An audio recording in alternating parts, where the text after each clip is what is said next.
testified in front of our congressional members that this phenomenon is happening and it's real, and it's taking out the best of our best in the CIA, FBI, and is now happening to congressional members. They acknowledged that it is real, and they put aside funding to help only federal employees because they're saying that it only exists for federal employees.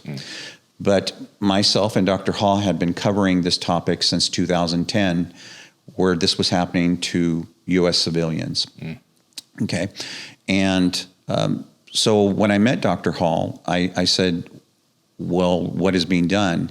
And he said what he was doing is he was doing radio frequency testing, because our hypothesis was, if this truly is a signal and it's not some conspiracy or some type of psychological symptom, that we should be able to measure it.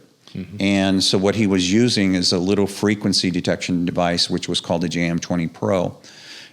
Also, that's what a famous private investigator by the name of Melinda Kidder, who was involved in the Iran-Contra scandals, and she would do investigations with regards to this phenomenon. So he was coming up with positive findings. And so I said, well, if you're coming up with positive findings, why isn't anything being done about it? Why can't you take that information to the doctors or general practitioners and getting further studies to help these individuals who are suffering from this? And by the way, they are truly suffering. They are being tortured 24/7, 365 days a year. So much so that as I've been covering this over the last 20 years, is that people have lost their lives over this. We now have confirmation of 25 individuals who have committed suicide from this because there are no resources to the civilian population.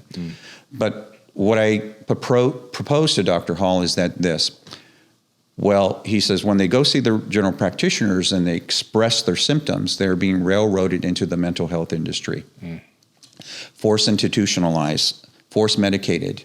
And my position on this is that they were just being further victimized.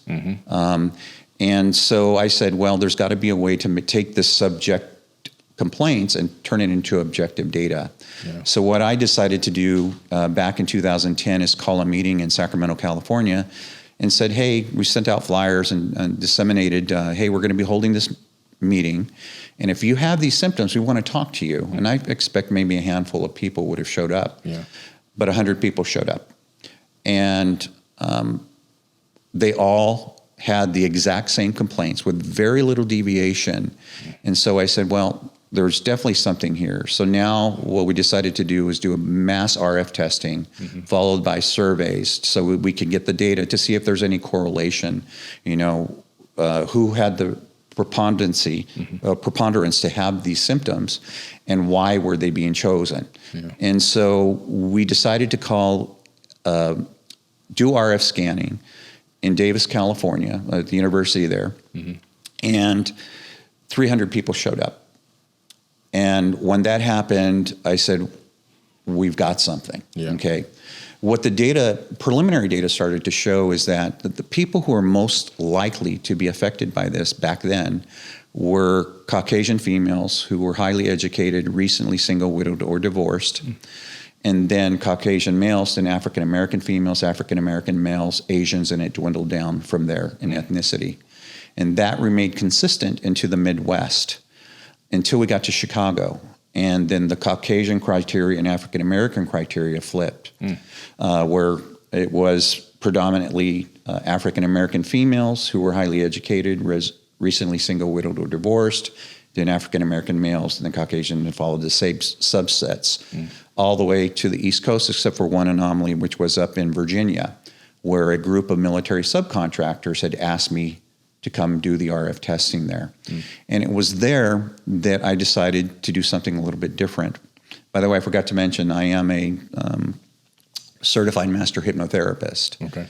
And so I was noticing a phenomenon that those who were most affected in a very negative way, we're talking about doctors, lawyers, judges, who were losing millions-dollar businesses because they were following traditional medicine and being railroaded and say, you can't touch a patient, you have a mental disorder and you're a liability.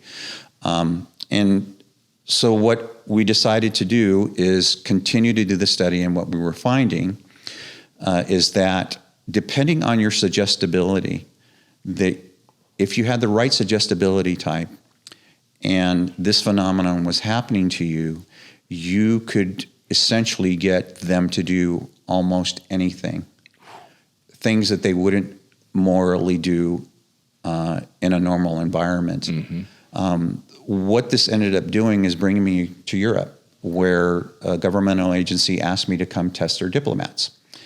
And they wanted me to bring any American citizens or any of my clients over who I felt very strongly that they were being affected with this technology to utilize a research institution there. And it was called an anechoic chamber. And this anechoic chamber was designed to block out frequency spectrums between 8 kilohertz and 19 gigahertz. So that was well up outside the range of what we were detecting on these individuals when we were scanning them. And by the way, when we scanned them, it wasn't random where they were coming up positive. They are coming up positive at very specific focal areas around the human body. And depending on how you light up, as far as positivity, I could tell you that there were very identifiable patterns. For example, if you were incarcerated, you would light up in the same way. We could superimpose each of those studies over each other, and they were identical. Wow. If you were in the military, we could do the same thing, superimpose those tests, and they were identical. So this seemed like different frequencies. It's a frequency all the same, but slight variations of the frequency, which then hit the body and activate the body in different ways. Correct. And we'll dig a little deeper into that. And then there was the general population. So back in 2010, I really think we were in the experimental phase of whatever this phenomenon was.